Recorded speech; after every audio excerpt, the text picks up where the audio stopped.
तुर्बाट airport पर हमलावर नाले से दाखिल हुए। नेवल बेस पर हमले का तासुर दुरुस्त नहीं।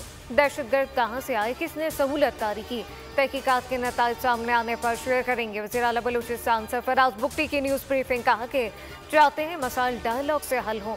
बलूचिस्तान में दहशतगर्दों के खिलाफ कार्रवाई के लिए फिलहाल फौज की जरूरत नहीं। याकुम अप्रैल से पेट्रोल महंगा, डीजल मामूल से सस्ता होने का इम्कान। पेट्रोल की कीमत 9 रुपये 94 पैसे बढ़ने का खदशा, डीजल की कीमत में 1 रुपये 30 पैसे कमी मुतवक्के। मिट्टी का तेल 17 पैसे सस्ता हो सकता है। उबरा वर्किंग पेपर 31 मार्च को भिजवाएगी। हतमी मंजूरी वज़ीर आज़म देंगे।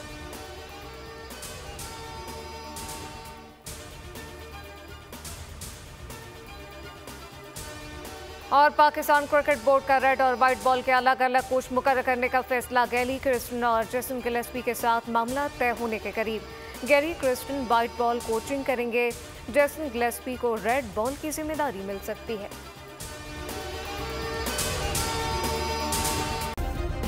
सब्सक्राइब करें और बेल दबाएं ताकि कोई खबर रह न जाए।